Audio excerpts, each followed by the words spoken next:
എല്ലാവർക്കും നമസ്കാരം. ഞാൻ ശരത് കുമാർ. ഇന്ന് ഞങ്ങളുടെ യാത്ര തിരുനാവായിൽ നടക്കുന്ന കേരള കുംഭമേളയായ മഹാമാഘ ഉത്സവത്തിൽ പങ്കെടുക്കാനാണ്. ഏകദേശം 272 വർഷങ്ങൾക്ക് ശേഷമാണ് കേരളത്തിൽ ഇത്തരത്തിലുള്ള ഒരു കുംഭമേള നടക്കുന്നതെന്നാണ് പറയപ്പെടുന്നത് കേട്ടോ. ഈ യാത്രയിൽ അമ്മയും നമ്മുടെ കൂട്ടുകാരും കൂടെ ഉണ്ടായിരുന്നു കേട്ടോ.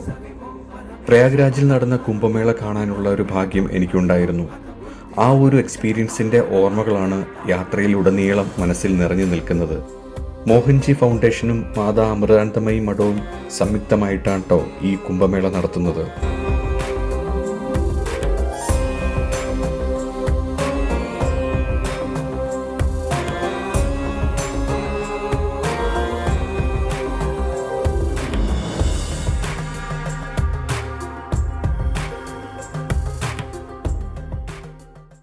ഭാരതപ്പുഴയുടെ ഇരുകരകളിലുമായി ബ്രഹ്മാവ്, ശിവൻ, വിഷ്ണു എന്നീ ത്രിമൂർത്തികൾ വസിക്കുന്ന പുണ്യസ്ഥലത്താണ് ഈ മഹാമാഘ ഉത്സവം നടക്കുന്നത്.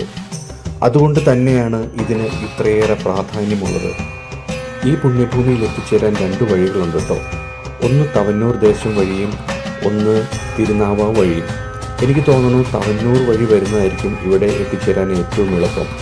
അതുപോലെ വണ്ടി പാർക്ക് ചെയ്യാൻ വലിയ ബ്ലോക്കില്ലാതെ നമുക്ക് എത്തിച്ചേരാൻ പറ്റുന്ന ഭാഗം തവന്നൂർ തന്നെയാണ്. വെള്ളം കുറവായതിനാൽ ഭാരതപ്പുഴയിലൂടെ തന്നെ കേട്ടോ ഈ നടത്തം മൊത്തം. അങ്ങനെ അവസാനം നമ്മൾ കുംഭമേളയുടെ മെയിൻ സ്ഥലത്ത് എത്തിയിരിക്കുകയാണ്. അവിടെ എത്തിയപ്പോൾ ശരിക്കും ഞാൻ അത്ഭുതപ്പെട്ടു പോയിട്ടോ. കാരണം ഞാൻ പ്രയാഗ്രാജിൽ കണ്ടതിൻ്റെ ഒരു മിനിയേച്ചർ എനിക്കിവിടെ കാണാൻ കഴിഞ്ഞു. ശരിക്കും ഒരു പബ്ലിസിറ്റി പോലും ഇല്ലാതെ ഇത്രയധികം ജനസാഗരം.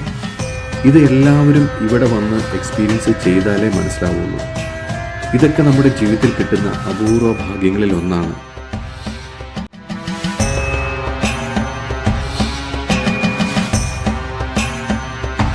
ഈ കുംഭമേളയിലെ പ്രധാനപ്പെട്ട ചടങ്ങാട്ടോ ഈ പുണ്യ നദിയിൽ സ്നാനം ചെയ്യുക എന്നുള്ളത്. അമ്മയായിരുന്നു ആദ്യം ആ ഒരു കർമ്മം നിർവഹിച്ചത്. അതിന് തൊട്ടു പിന്നാലെ നമ്മുടെ കൂട്ടുകാരെല്ലാവരും ഈ പുണ്യനദിയിൽ സ്നാനം ചെയ്യുകയുണ്ടായി.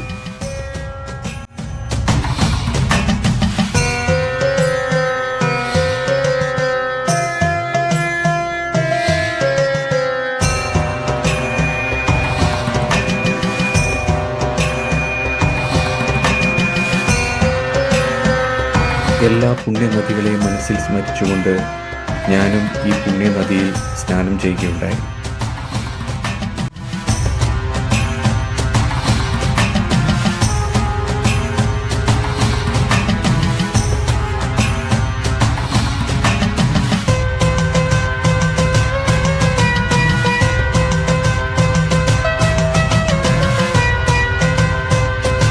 അങ്ങനെ എല്ലാവരും കാത്തിരുന്ന ആ ശുഭമുഹൂർത്തമെത്തി. ഗംഗാരതി. ഇത് കാണാനാട്ടോ ലക്ഷക്കണക്കിന് ആളുകൾ ഇരുകരയിലുമായിട്ട് തമ്പടിച്ചിരിക്കുന്നത്. ഇതൊരു കാണേണ്ട കാഴ്ച തന്നെയാണ്. നമ്മുടെ മനസ്സിനും ശരീരത്തിനും ഒക്കെ ഒരു ഉന്മേഷവും കുളിർമയും ഒരു പോസിറ്റീവ് വൈബും നൽകുന്ന ഒരൊന്നാണ് ഈ ഗംഗാരതി എന്ന് പറയുന്നത്.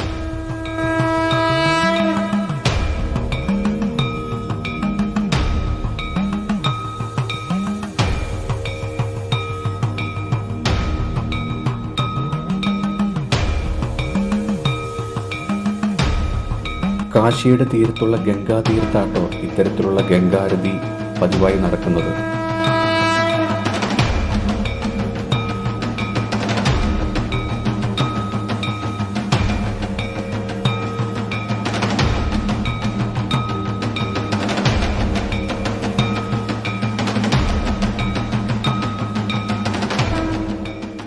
ഗംഗാരതിക്ക് ശേഷം നമ്മുടെ പർണശാലയിൽ സ്ഥാപിച്ചിരിക്കുന്ന മഹാമേരു കണ്ടു തൊഴാനുള്ള ഭാഗ്യം സിദ്ധിക്കുകയുണ്ടായി.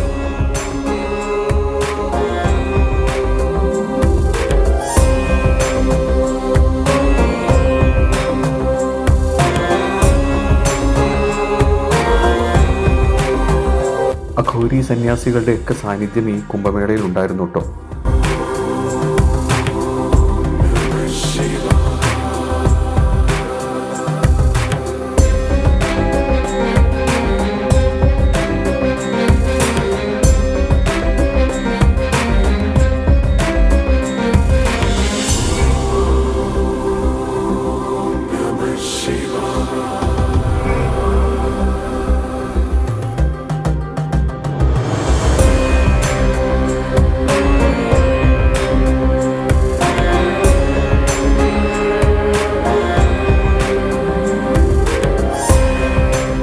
ഭഗവാന്റെ കാരുണ്യത്താൽ വന്ന കാര്യങ്ങളെല്ലാം ഭംഗിയായി നടന്നു.